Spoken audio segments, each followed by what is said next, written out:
இப்பொழுது இந்தியாவின் தமிழகத்திலிருந்து இயக்குனர் தங்கப்பச்சான் அவர்கள் இணைந்திருக்கின்றார். வணக்கம் தங்கப்பச்சான் அவர்களே. ஐயா வணக்கம், எப்படி இருக்கீங்க? ஓ, நாங்கள் நல்ல சுகமா இருக்கிறோம். நீங்க எப்படி இருக்கிறீங்க? நாங்க எல்லாருமே நல்லா இருக்கோம். நல்ல செய்தி வந்துகிட்டு இருக்கு நமக்கு. நல்ல செய்திகள் வந்திருக்கு. உங்களோட அண்மைய அறிக்கை கூட பார்த்தோம். நீங்கள் தமிழக முதல்வருக்கு அனுப்பின அறிக்கையை கூட நாங்கள் அண்மையில பார்த்திருக்கிறோம். நேற்று எல்லாருமே நம்ம மக்கள்லாம் ரொம்ப மகிழ்ச்சியா இருந்திருப்பாங்கன்னு நினைக்கிறேன். நிச்சயமாக மகிழ்ச்சியா இருந்திருக்கிறாங்க. நிச்சயமா அந்த மகிழ்ச்சி தொடரும்னு எங்களுக்கு ஒரு பெரிய நம்பிக்கை இருக்கு. பார்ப்போம் நிறைய நம்ம இப்ப பேச போறோமே. நிறைய பேச போறோம். ஆரம்பத்துல உங்களுடைய திரைப்படங்களை பற்றி தொடங்கி பிறகு நாங்கள் உங்களுடைய சமூக ஆர்வம் குறித்தும் நீங்கள் இலங்கை தமிழர்கள் குறித்து நீங்கள் கொண்டிருக்கின்ற அக்கறை குறித்த விடயங்கள் குறித்தும் நாங்கள் பேசிக்கொள்ளலாம். ரொம்ப மகிழ்ச்சியா இருக்கு. நிச்சயமா சொல்லுங்க. அதாவது நீங்கள் அழகி முதல் களவாடிய பொழுதுகள் வரை அந்த படம் இன்னும் திரைக்கு வரவில்லை.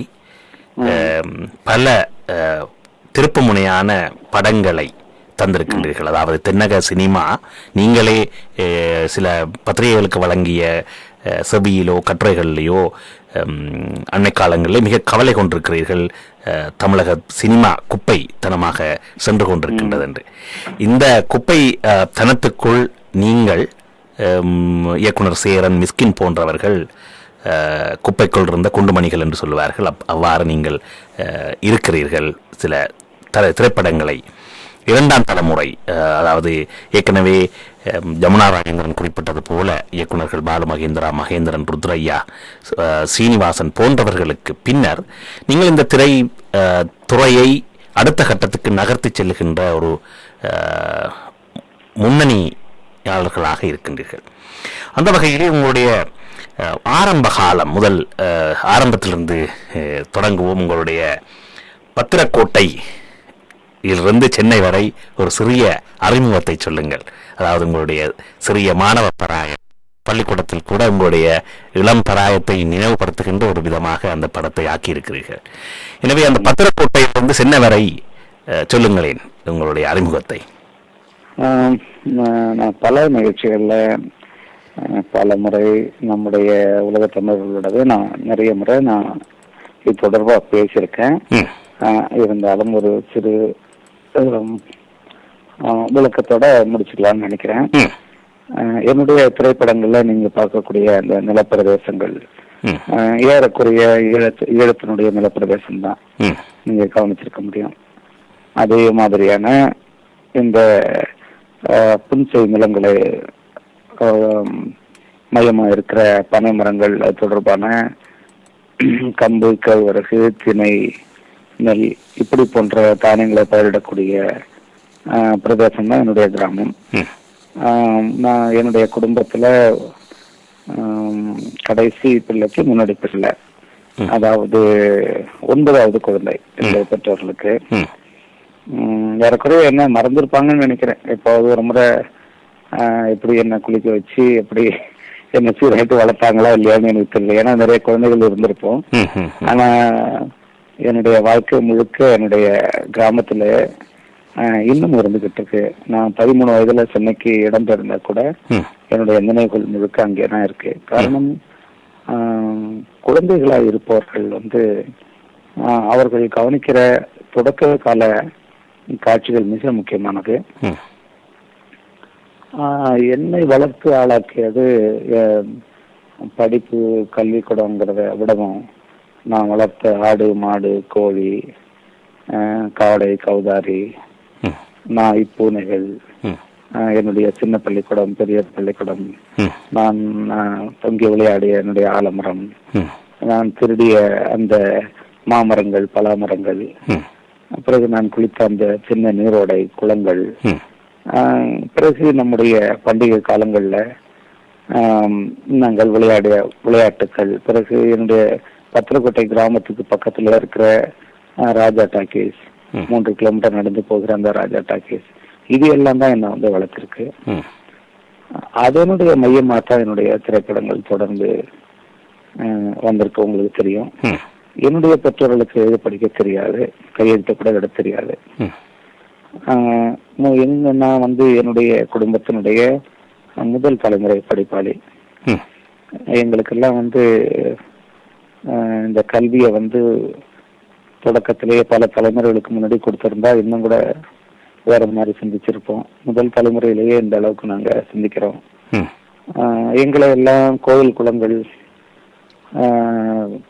வெட்டவும் கோயில்களை கட்டவும் தான் இதற்கு முன்னாடி அதிகாரத்தில் இருந்தவங்க பயன்படுத்தி வந்திருக்காங்க காலங்காலமாக.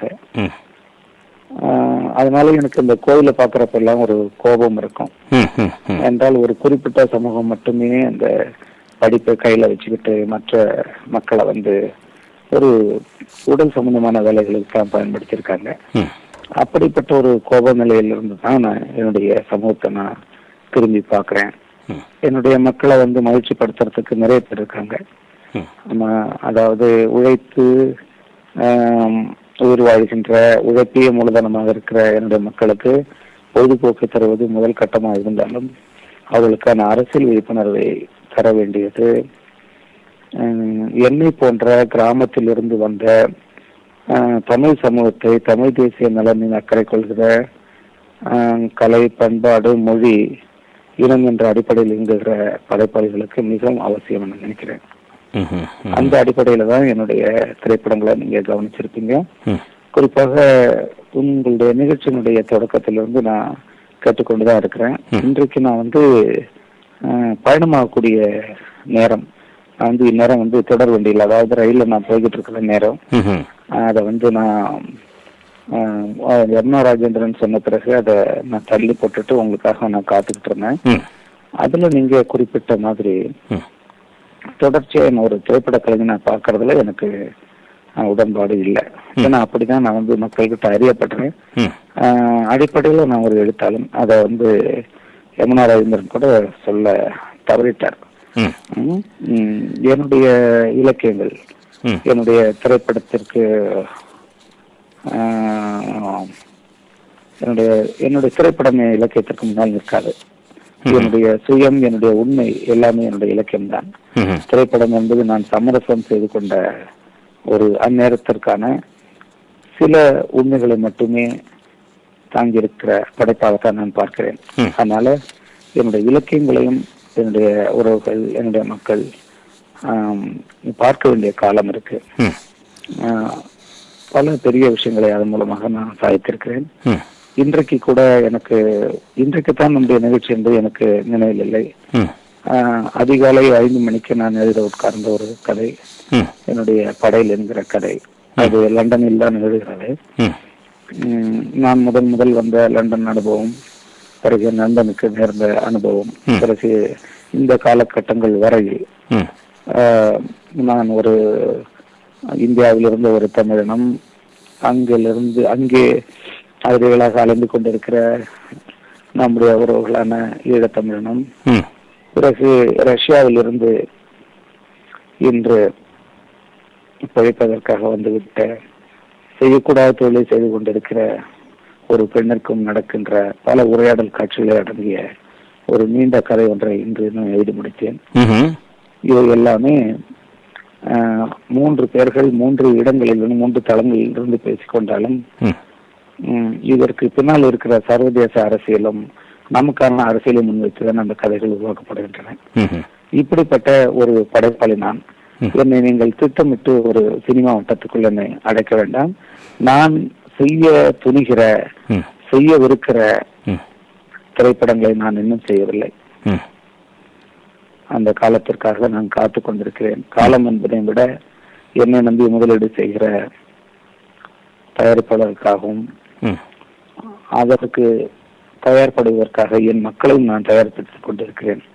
நிச்சயம் அப்படிப்பட்ட காலங்கள் கனியும் என காத்திருக்கிறேன். இனி நம்முடைய உரையாடலை தொடரும். நிச்சயமாக நாங்கள் உங்களை திரைப்படத்துறைக்குள் மட்டுப்படுத்தவோ அல்லது உங்களை ஒரு வெறுமனே திரைப்பட இயக்குனராக, கலைஞனாக நாங்கள் அறிமுகப்படுத்தவோ நினைக்கவில்லை. பொதுவாக உங்களுக்கே தெரியும், திரைப்படத்துக்குள் செல்லுகின்ற சொல்லுகின்ற செய்திகள் இலகுவாகவே எந்த மனிதர்களையும் சென்றடைந்து விடுகிறது.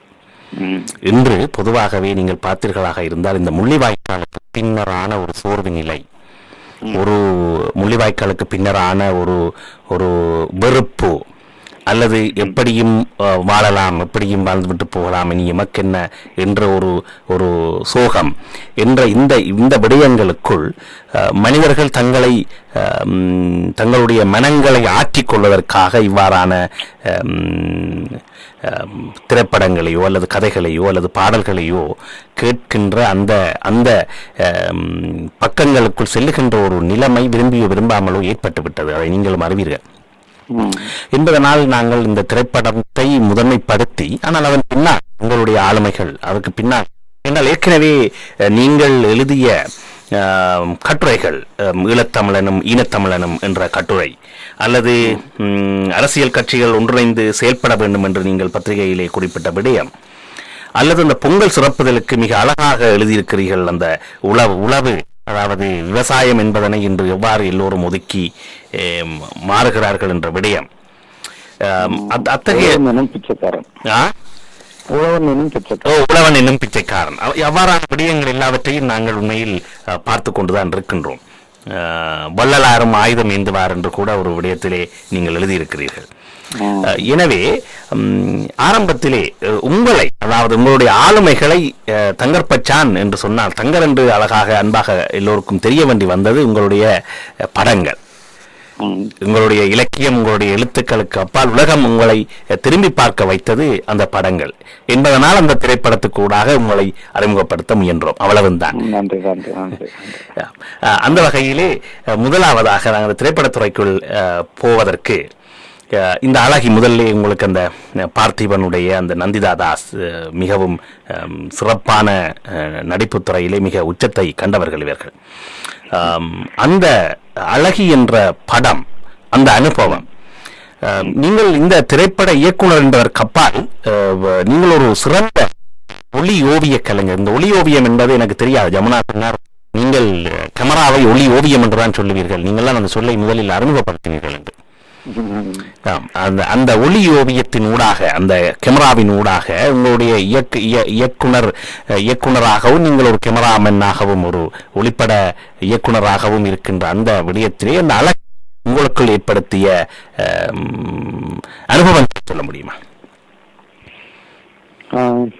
அழகு திரைப்படம் நான், அதாவது ஒளி ஓவியம் செய்த, கேமரா பணி செய்த ஒரு 36வது படம், 37வது படம் என்று நினைக்கிறேன், சரியாக கணக்கு வைக்கவில்லை.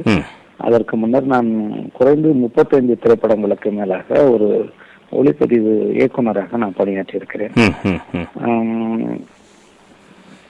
தமிழன் அவனுடைய அடையாளம், அவனுடைய மொழியை அடையாளப்படுத்தி தான் அவன் தமிழனாக அறியப்படுகிறான். மொழி இழக்கும் போது அவனுடைய இனத்துக்கான அடையாளம் அழிக்கப்படுகிறது.